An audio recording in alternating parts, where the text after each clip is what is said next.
જે પિતૃમાસ ચાલી રહ્યું છે, પિતૃમાસમાં સપ્તચંડીનો પાઠ કરવો, વિષ્ણુ સહસ્ત્રનામાવલીનો પાઠ કરવો, શ્રી ગીતાજીનું પાઠન કરવું અથવા તો શ્રીમદ ભગવત પુરાણનું પાઠનું વાંચન કરવું. એમાં પણ 8મો સ્કંદ અને બીજો અધ્યાય જે છે, ગ્રાહ દ્વારા ગજેન્દ્રનું પકડાવું, એટલે કે મગર દ્વારા હાથીનું પકડાવું. સ્કંદ 8મો સ્કંદ છે, એનો જે બીજો અધ્યાય છે અને ત્રીજો અધ્યાય એ ગજેન્દ્રનું મોક્ષનું નિરૂપણ કરતો છે.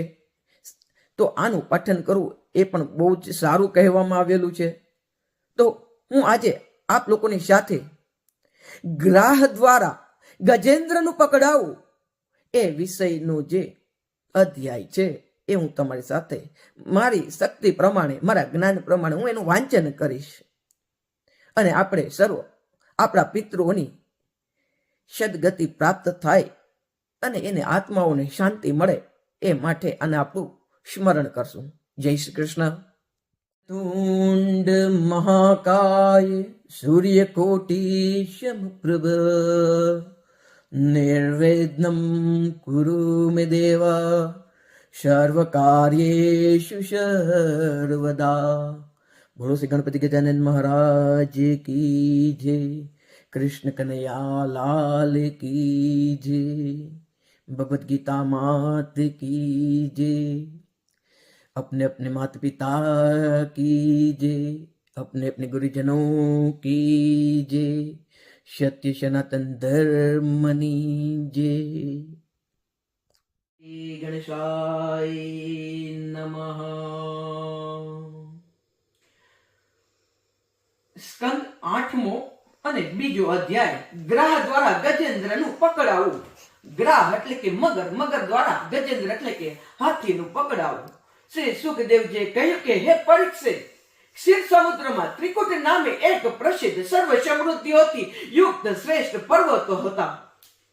તે 10,000 યોજન ઊંચો હતો.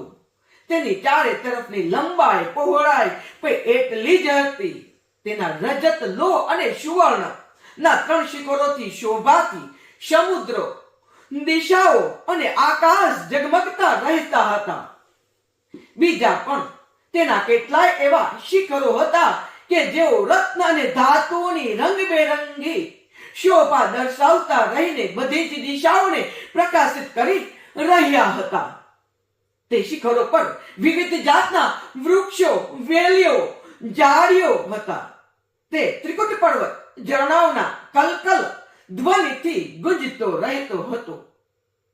બધી જ બાજુએથી સમુદ્રના મોજા આવીને તે પર્વતના નીચલા ભાગને સાથે સાથે અથડાતા હતા અને ત્યારે એવા જણાતા હતા કે તેઓ જાણે પર્વતરાજના પગ પખારી રહ્યા હોય. તે પર્વતના પન્નાના નીલા પથ્થરોથી ત્યાંની ભૂમિ એવી શામળી થઈ ગઈ હતી કે જાણે તેના પર હરીભરી ધરો છવાઈ ગઈ હોય.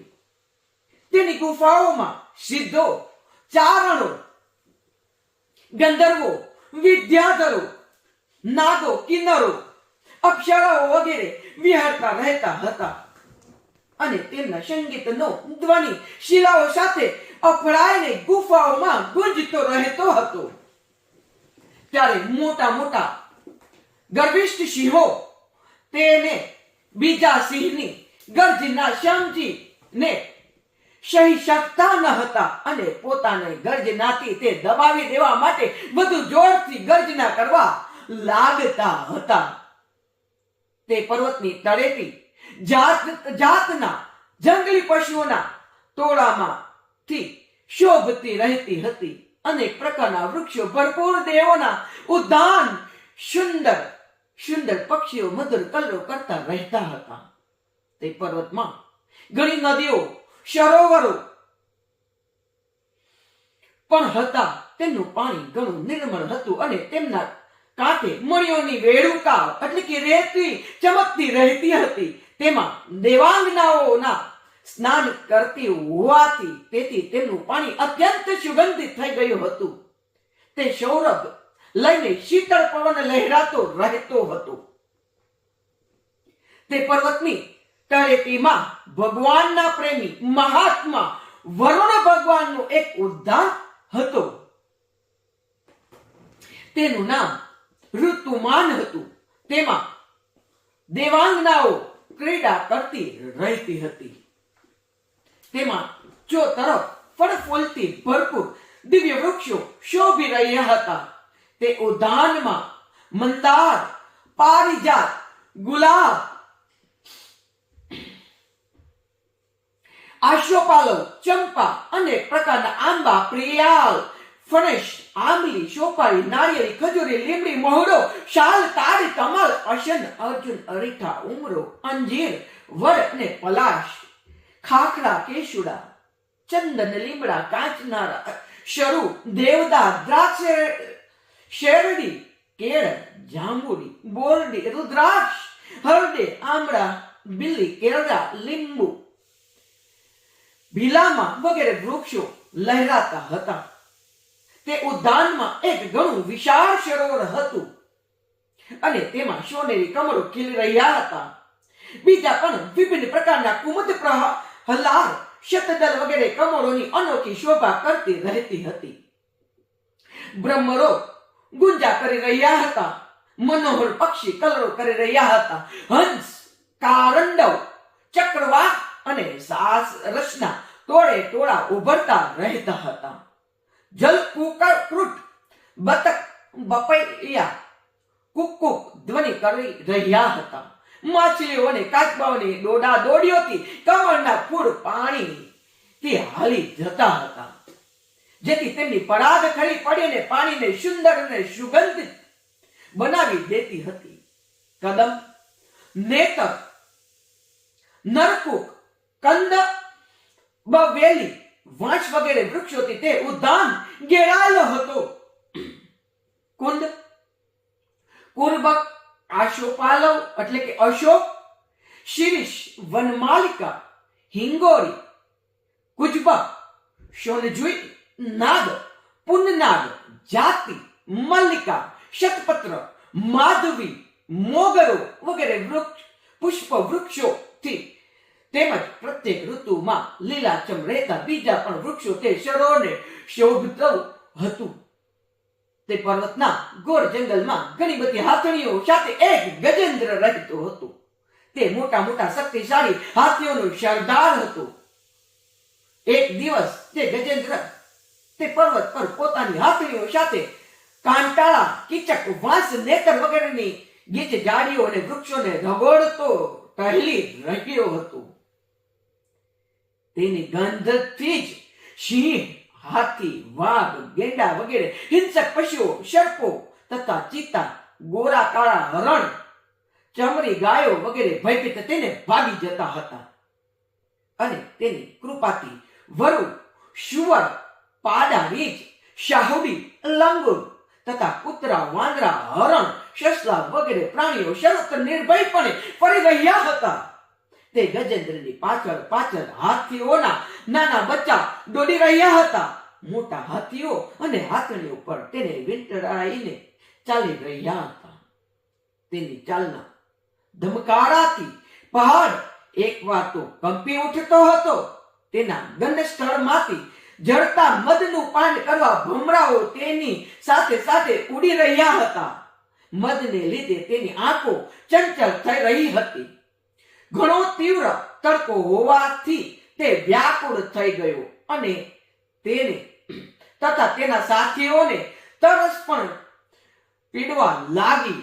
ત્યારે દૂરથી જ કમળની પરાગથી સુવાસિત વાયુની ગંધ શુદ્ધિને તે પેલા સરોવર તરફ જવા લાગ્યો. તે કે જેની શીતળતાને સુગંધ લઈને વાયુ વહી રહ્યો છે. વેગથી ચાલતો તે થોડી જ વારમાં તે સરોવરના કિનારે પહોંચી જાય છે. તે સરોવરનું પાણી અત્યંત નિર્મળ અમૃત જેવું મધુર હતું. સોનેરી અને લાલ કમળોની પરાગથી તે મહેકી રહ્યું હતું. ગજેન્દ્ર પહેલા તો તે પાણીમાં પ્રવેશીને પોતાના શુદ્ધથી ઉછાળીને મન ભરી અને પાણી પીધું અને પછી તેમાં સ્નાન કરી અને પોતાનો થાક ઉતાર્યો. ગૃહસ્થ પુરુષની જેમ તે ગજેન્દ્ર મોહગ્રસ્ત થઈ પોતાની શુદ્ધથી પાણીના ફુવારા છોડીને પોતાના સાથીને હાથણીઓને બચ્ચાઓને નહડાવવા લાગ્યો અને તેમના મોઢામાં શુદ્ધ નાખી અને પાણી પીવડાવવા લાગ્યો. ભગવાનથી માયાથી મોહિત થયો તે ગજેન્દ્ર ઉન્મત્ત થઈ રહ્યો હતો.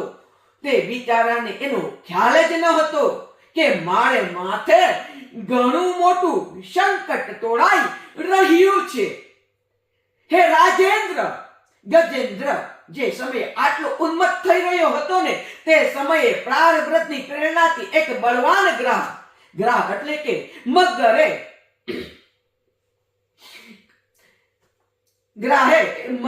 ક્રોધે પડાઈને તેનો પગ પકડી લીધો.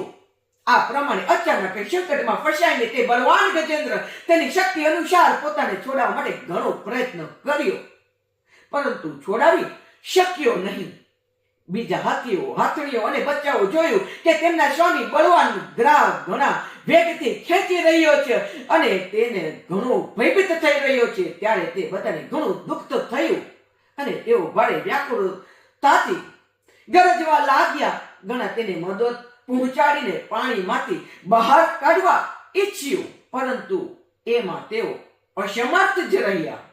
ગજેન્દ્ર અને ગ્રાહ પોતપોતાની પૂરી તાકાત લગાડીને મથી રહ્યા હતા. ક્યારેક ગજેન્દ્ર ગ્રાહને બહાર ખેંચી જાય તો ક્યારેક ગજેન્દ્રને એ અંદર ખેંચી જતો હતો.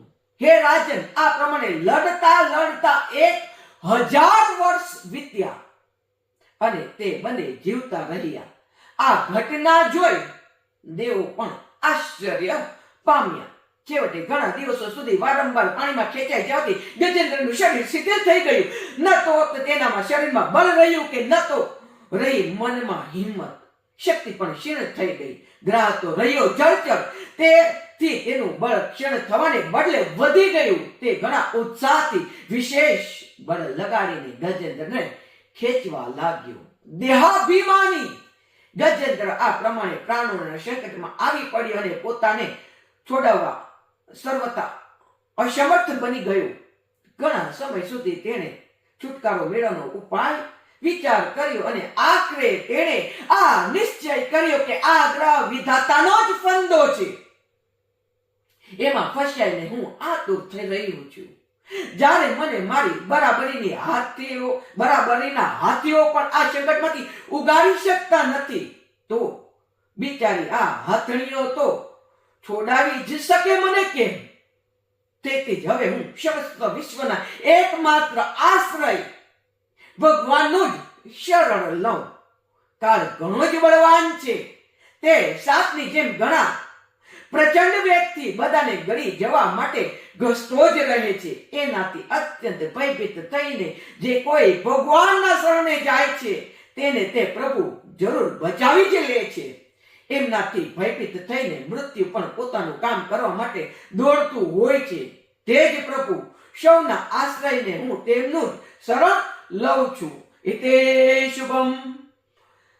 બોલો શ્રી કૃષ્ણ કનૈયા લાલ કી જય. ગણપતિ ગજાનન महाराज की जय. अपने अपने माता पिता की जय. अपने अपने गुरुजनों की जय. જય શ્રી કૃષ્ણ. આપણું જે બીજો અધ્યાય હતો એ પૂર્ણ થઈ ગયું.